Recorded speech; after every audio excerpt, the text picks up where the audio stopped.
Dhe ata çka do që bojnë mirë. Kur flasin mirë, kur mendojnë mirë, i ushqejnë të varfrit, i ushqejnë jetimët, i ushqejnë të ngratin, i ushqejnë të lënin rrugë, i bën sebil, ushqejnë kafshët, ushqejnë shpezët, ushqejnë njerëz.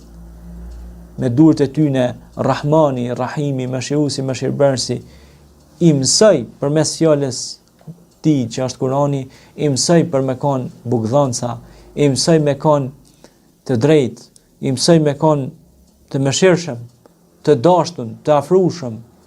La ilaha illallah, nuk ka të adhuruar tjetër përveç Tij, ya Rahman, ya Rahim.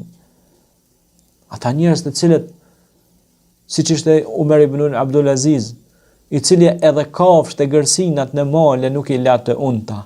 E jo ma kur bëhet fjalë për njeriu me lan njerin pa strej, me lan njeriu pa përkrahje. Dhe na kujtojnë ajetet e surës Duha që Rahmani nuk na lën pa përkrahje, Mëshiruesi. Ai është që i ka në kujdesje krijesat e tij. Allahu askënd nuk e lën pa rrezik, pa furnizim. Inna Allaha yarzuqu man yasha'u bighayri hisab. Thot ne ju furnizojmë pa mos.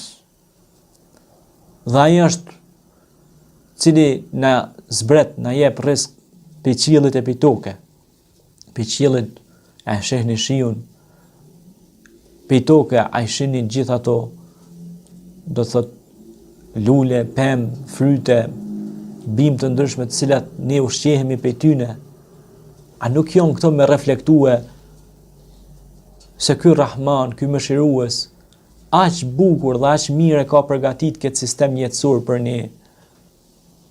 Më unalë dhe me menu, me analizu.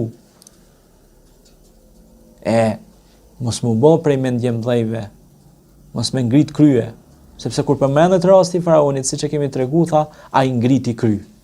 La ilaha illallah, Muhammadur Rasulullah. E pejgambert e Zotit, ata njerëz ishin dashur, nuk ishin arrogant, nuk e ngritin zonin lart si zoni i Gomorit. Allah na rujt, po ishin të qetë, ishin të dashur, ishin të afrushëm me njerëzit.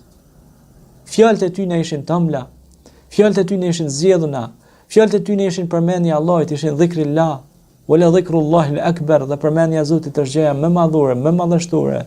Është revolucion për shpirtin, për zemrën, për mendjen, revolucion i mirë, pozitiv.